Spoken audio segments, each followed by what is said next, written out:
Hello and welcome back to my 10 favorite people. Hope you're doing well. I truly can't believe it. This is one of the craziest weeks we've had for Bitcoin in a very long time. Not only do we see Bitcoin reclaiming that pivotal range low at 61.5 thousand, as long as this can hold until tomorrow's weekly close, we also have the Federal Reserve reducing their interest rate by 50 basis points, embarking on their first Fed cutting cycle in 4 years. We also have MicroStrategy raising over $1 billion for Bitcoin acquisitions, and this comes right after they bought over $1 billion worth of Bitcoin just over a week ago. And we have the largest asset manager in the world, BlackRock, releasing a slide deck for financial advisors on why Bitcoin is a unique diversifier. And I don't think it's a coincidence that they released that slide deck the same week that the SEC ended up approving options for their spot Bitcoin ETF.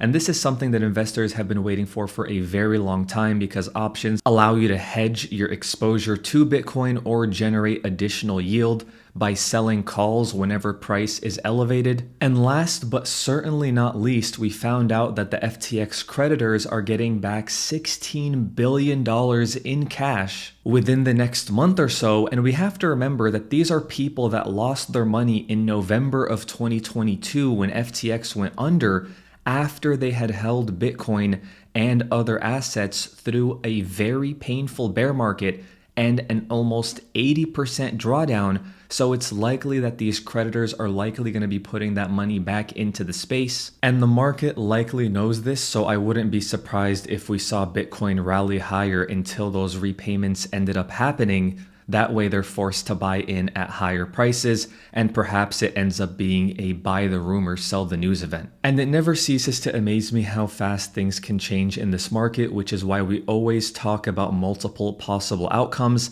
I'm still open to one last major shakeout because I've seen Bitcoin do it so many times. Right when everybody gets bullish and excited, there's some event that happens that gets all of the leverage washed out and shakes out a lot of the weak hands. But we also have to be open to the fact that perhaps Bitcoin breaks higher from here.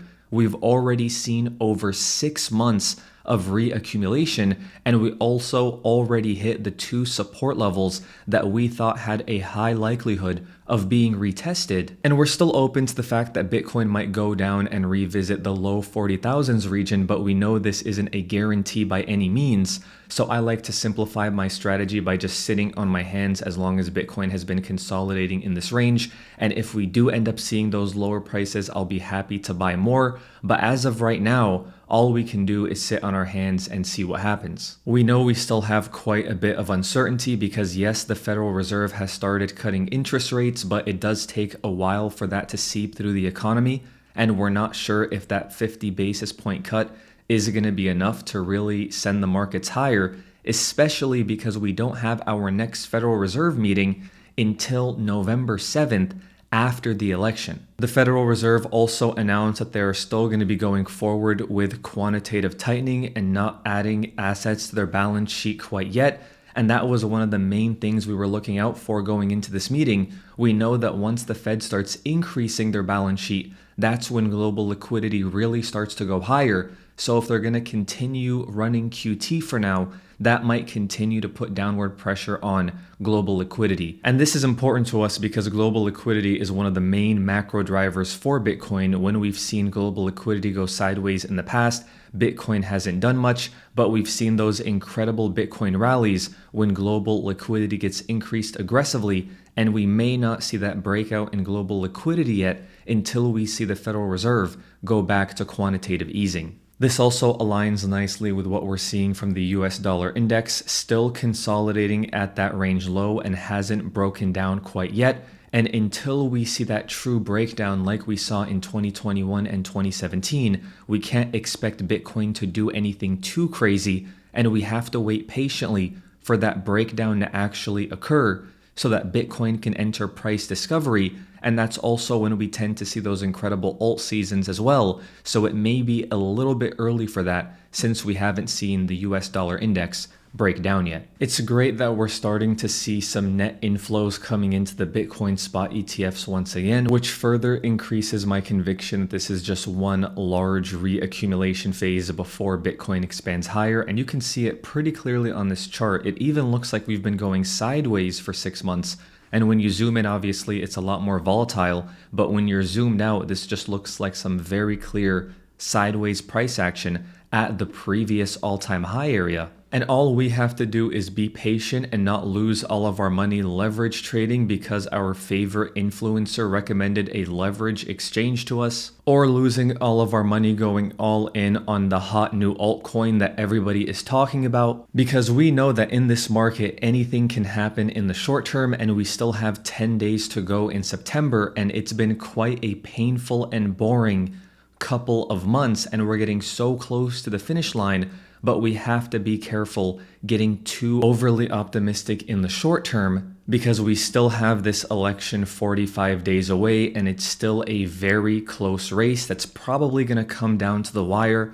And we know markets hate uncertainty, so a lot can happen in the next month and a half. And this is in line with what we've seen in previous election years. We see increasing uncertainty and volatility as we approach November. And so far this year hasn't been any different. We've been seeing a lot of volatility from the S&P 500, and it's great that we broke above previous all-time highs. As long as we stay above that level, there's not any red flags quite yet. But if the S&P 500 were to fall back below its previous all-time high, confirming it as a false breakout, then we'd have to be a lot more worried in the short term. And this is because we know Bitcoin and the S&P 500 have a very strong correlation. Even recently, you can see the S&P 500 spiked higher and Bitcoin did alongside it. So if we're going to see Bitcoin breakout in the short term, we need to see the S&P 500 continuing to grind higher. And it's going to be very interesting to monitor that relationship as we approach the November election. As for Bitcoin itself, we are battling with the 20-week moving average right now, and a lot of people are watching the 65K level. I would be very surprised if we got rejected there without liquidating a lot of the shorts that I'm sure are going to be piling in that region. But next week's price action should be very telling, because we're going to find out if this is going to be another rejection at the 20-week or if Bitcoin is finally going to break through. And a lot of that is short-term uncertainty, but when we look forward in the long term and the US government debt issuance and the amount of money supply expansion we're likely to see over the next year or so, it's very hard not to be bullish Bitcoin on longer time frames, the same way that we're bullish the S&P 500 on larger time frames, because we've seen this clear relationship between debt issuance and the S&P 500. And so far, the federal government is showing no signs of slowing down. We have about a month and a half to go in the fiscal year of 2024, and the federal government is quickly approaching $2 trillion of net deficits, something that we never see outside of recessions as they try to get ahead of it. And I know a lot of people are worried about the Fed cutting rates and what that could mean for potential recession, and how the S&P 500 has crashed the last 2 times the Fed started cutting rates, in 2007 and in 2001. And that's why we monitor the economic data so closely. Yes, it's concerning that the unemployment rate has gotten above its 2-year moving average, something that has signaled quite a bit of momentum in previous cycles, but that's why we like to monitor other data points like the initial jobless claims, which is still quite low. On Thursday, we got a reading of 219,000, which is well below where recessions usually start, and we are still getting quite low prints on continuous jobless claims.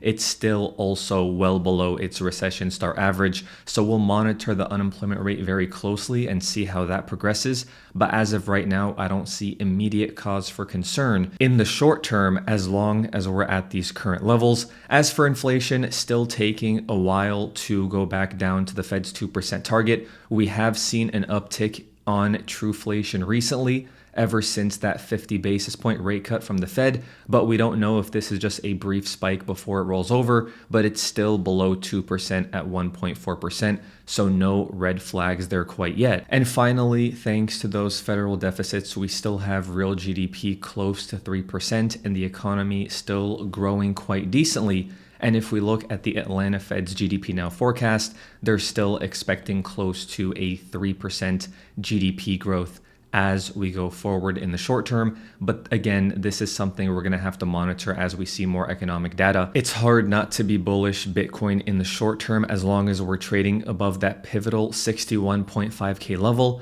Let me know if you think this is actually a real bullish reclaim and whether Bitcoin is going to break out higher, or if you think this is just another trap and Bitcoin is going to lose this range immediately. Next week's price action should be very telling. But as always, thank you so much for the support on the recent videos.